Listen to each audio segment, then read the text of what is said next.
Your forecast first from KARK4. A sunny and hot early September day today, and if you like today, you are going to love the 7-day forecast because we aren't looking for a lot of changes. If you thought we were done with summer just because Labor Day's over, think again. We've got plenty of heat and even some humidity in the forecast.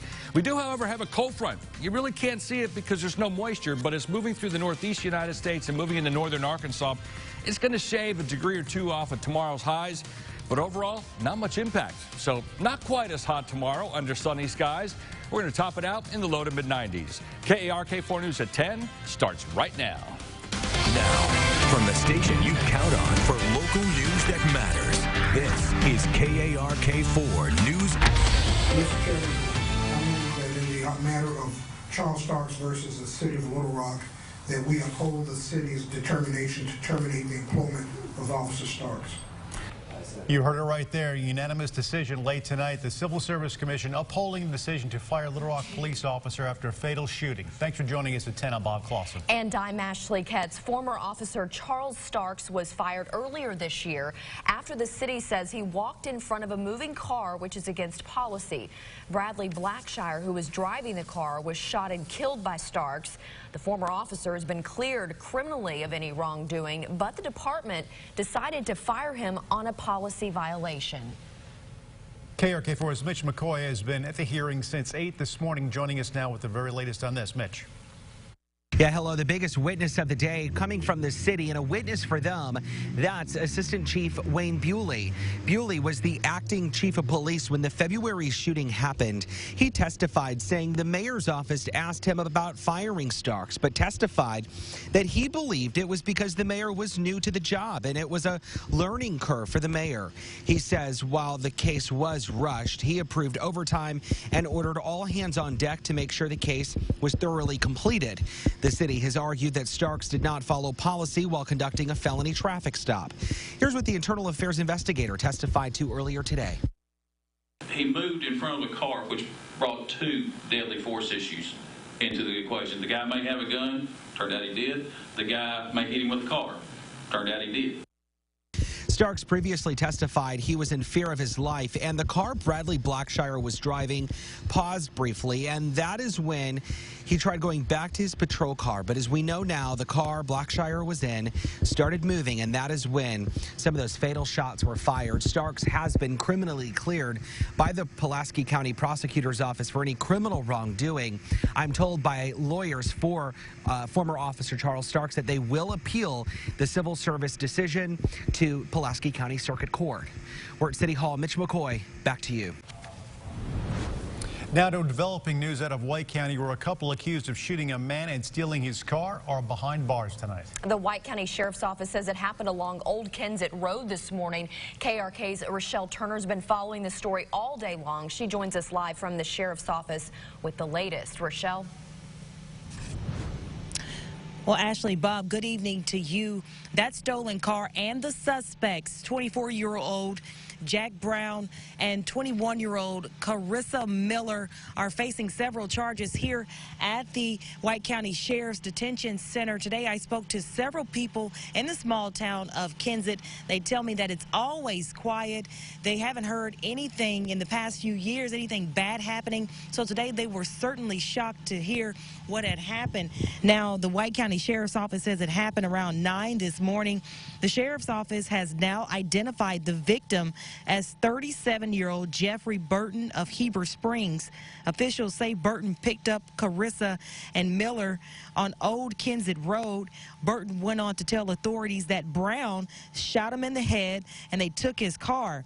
Burton was taken to a hospital in Searcy. Now, during the investigation, deputies found Miller and Brown in Jackson County. I spoke to one woman who lives in Kensett. She's lived in Kensett for over 40 years, and she says everyone knows each other. She says she's going to be more careful when it comes to helping others. In the daytime, I would probably, if I don't know you, I'm not going to stop to help you. And I hate to be like that, but nowadays you just don't know. Now, officials were able to locate the stolen car using OnStar tonight. Authorities say Brown is facing several charges, including criminal intent to commit capital murder, aggravated robbery, and possession of a firearm. Miller is facing charges of conspiracy to also for criminal intent of capital murder and aggravated robbery. They are set to appear in court later this year. We'll keep you updated online and on air as we learn more about this developing story. For now, reporting live in White County, I'm Rochelle Turner, KARK 4 News. Back to you. Rochelle, thanks very much. This is a story we broke on the KARK4 News smartphone app. To be the first to get breaking news alerts like this, download the app in the App Store or Google Play. The city of Little Rock has marked its 30th murder, the third in the past week. This one happening on 13th and Arch Street last night about 9 o'clock. 27-year-old Clinton Burrell Jr. was shot while driving. His car then crashed into a cemetery wall. Each loss of life is just important, as you know, the previous one, so we want to make sure we do a thorough investigation. We get evidence that's here at the scene, as well as and try to locate anyone that may have seen something or heard something there. No arrests have been made just yet, and as mentioned, if you know anything about this crime at all, you're being urged to contact police. Family Life, a Christian-based business, is moving its headquarters out of state next year. The 43-year-old company employs more than 200 people at its West Little Rock campus. KARK4's Rebecca Jeffrey tells us what this means for the area as well as the possibilities it may bring. Losing a corporate headquarters can oftentimes have a troubling impact on the local economy. But this area of West Little Rock where it's leaving is where the new bank OZK is being built. And developers believe this hole will not be left empty for long.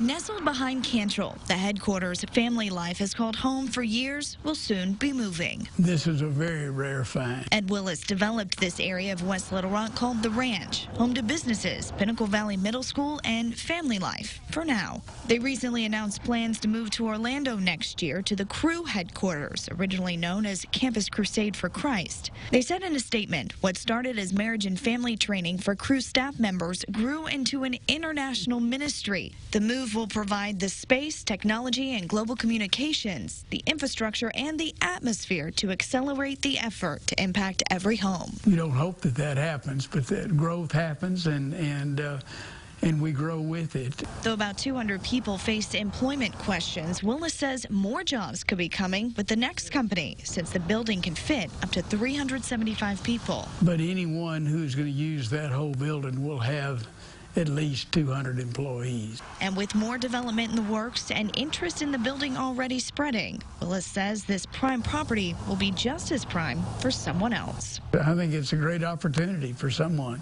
Once again, Family Life says they're not leaving until the summer of 2020. To read the full statement on why they're moving and its broader mission, be sure to visit our website, KARK.com. Back to you. Conway Regional Health System warning patients tonight not about a health scare, but an email phishing scam. Officials say on June 26, some employees' email accounts had been accessed by an unknown and unauthorized third party. Officials say the third party could have viewed documents that contain patients' names, addresses, social security numbers, health insurance information, and some medical information. Patients who could be potentially impacted will receive letters notifying them of this. To learn more about the incident, you can call the number that you see right there on your screen.